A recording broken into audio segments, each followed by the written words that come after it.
21 দেওয়া আছে a সমান 0 1 2 3 আর একটা ফাংশন দেওয়া আছে কি আর একটা function x, y such that x belongs to a y belongs to a এবং একটা শর্ত দেওয়া আছে শর্তটা কি ছিল y সমান x plus 1 তার মানে কি x এর মান যা হবে y এর মান তার থেকে 1 বেশি হবে আচ্ছা তাহলে আমাদের নির্ণয় করতে হবে ডোমেন আর রেঞ্জ তাহলে আমাদের লিখতে হবে আর এর বর্ণিত শর্ত হতে পারে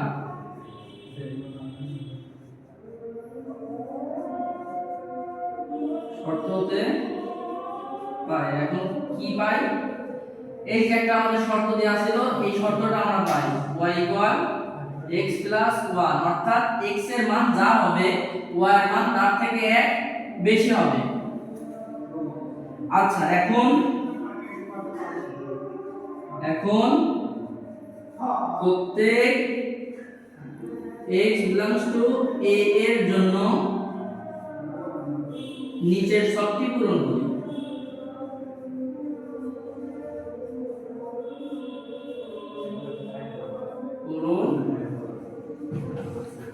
ওকে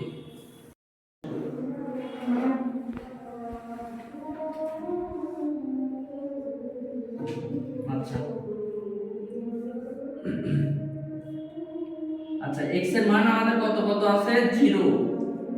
1 2 3 আর আমাদের শর্তটা কি ছিল যে x এর মান যা হবে y এর মান তার থেকে 1 বেশি হবে তার মানে আমরা দেখতে পাই যদি x সমান আমরা 0 বসাই তাহলে y এর মান কি আছে x 1 তার মানে x এর মান যদি 0 বসাই তাহলে x 0 1 তার মানে কত হয় 1 মানে x এর মান যখন 0 হবে y এর মান তখন হবে 1 x এর মান সেম ভাবে যদি এখানে 1 বসান 1 যোগ 1 কত হবে 2 2 বসালে 3 3 বসালে 4 যেহেতু এই 4 দেখেন তো এর মধ্যে আছে কি নাই যেহেতু নাই তাহলে 4 not belongs to a সেহেতু এই ক্রোমোজোমটাই 3 4 not belongs to r তাহলে আমরা r সমান কি লিখতে পারি 0, 1 1, 2 2, 3 এখন যদি ডোমেন রেঞ্জ আমরা নির্ণয় করতে চাই আমরা কি লিখতে পারি ডোম r equal 0 1 2